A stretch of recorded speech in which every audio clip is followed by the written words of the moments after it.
ধেমাজি ভূমি অধিকার দাবী সমিতি জিন্দাবাদ।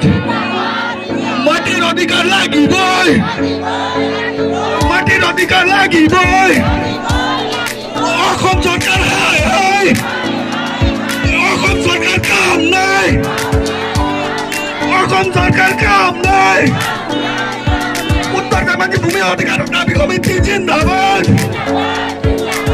উত্তর ধেমাজি ভূমি দাবী অধিকার দাবী সমিতি।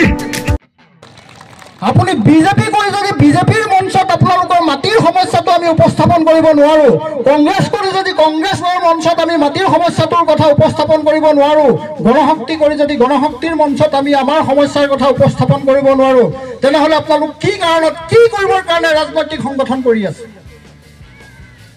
দুপইচা দালালি আমি কৰিবৰ কাৰণে? যাৰ মাটিৰ অধিকাৰ নাই, আমি খিলঞ্জীয়া মানুহ, চৰকাৰে এতিয়াও কৈ আছে, আজিৰ তাৰিখত কৈ আছে খিলঞ্জীয়াক ভূমি অধিকাৰ দিয়া হৈছে। ক'ত? আমাৰ ইয়াততো নাই। আজি 3.0 শুনিবলৈ পাইছোঁ, আজি আমি হাবাথুৰি খাইছোঁ। ক'ত পায় সেইটো বস্তু? গতিকে শ্ৰদ্ধাৰ ৰাইজ, আমি এতিয়াৰ পৰা সিদ্ধান্ত গ্ৰহণ কৰা উচিত। ৰাজপথত গৈ ধেমাজি ৰাজহুৱা বিষয়া কৰ্মচাৰীসকলৰ কাৰ্যালয়ত গৈ আৰু আমি আন্দোলন কৰা উচিত নহয়। আমি আমাৰ চোতালত, আমাৰ মাটিত, আমাৰ ইয়াতেই কৰা উচিত।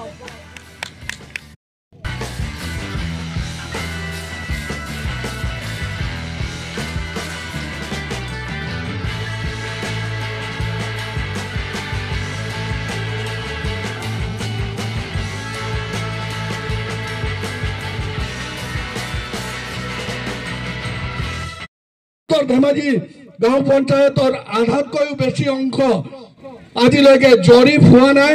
সেই হেতুকে আমাৰ এটাই সিদ্ধান্ত, অনাগত দিনবোৰত আহি থকা পঞ্চায়ত নিৰ্বাচন আমি কোনো ৰকমে যদি বৰ্জন কৰিব পাৰোঁ, তেতিয়াহ'লে চৰকাৰখনে আমাৰ কথা শুনিবলৈ বাধ্য হ'ব।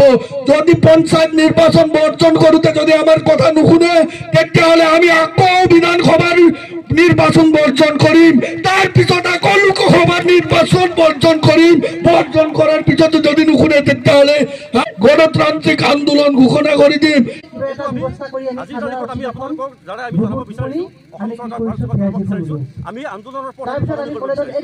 আমি কেতিয়াও তেখেতলোকৰ আমি নাযাওঁ, উত্তৰ নাপালো। আমাৰ যেতিয়া নাপালো একো আমি অধিকাৰ তেখেতলোকৰ প্ৰাপ্য আমি গ্ৰহণ কৰিবলৈ সক্ষম নহ'লো, তেনেহ'লে আমাৰ আমি সলনি কৰিব লাগিব। এতিয়া আমি তেখেতলোকক আমি জনাব বিচাৰিছোঁ, আমাৰ আজি সভাই স্পষ্টভাৱে আমি প্ৰস্তাৱ গ্ৰহণ কৰিছোঁ যে অদূৰ ভৱিষ্যতলৈকে যি পৰ্যন্তলৈকে আমাক মাটি ভূমি অধিকাৰ আমাক চৰকাৰে দিব নোৱাৰে, সেই পৰ্যন্তলৈকে কোনো এটা নিৰ্বাচনত আমি অন্তৰ্ভুক্ত নহওঁ। আৰু এয়াই নহয়, যি সীমা নিৰ্ধাৰণ কৰি দিয়া হৈছে যে এই সীমাৰ পৰা তাৰ ভিতৰৰ অঞ্চলত অজৰীপ অঞ্চল, সেই সীমাৰ পৰা আমি তেখেতসকলক আমি সকিয়নি দিব বিচাৰিম যে ৰাজনীতি আহিলেই, নিৰ্বাচন আহিলে তেখেতসকলে আমাৰ মাজলৈ আহিব পৰা সেই ৰাস্তাটো বন্ধ কৰি দিম। যে কোনো ৰাজনৈতিক নেতা সেই অঞ্চলটোৰ পৰা আমাৰ ভিতৰত প্ৰৱেশ কৰি ৰাজনৈতিক ফুলজাৰি আমাৰ মাজত ছটিয়াব নোৱাৰে।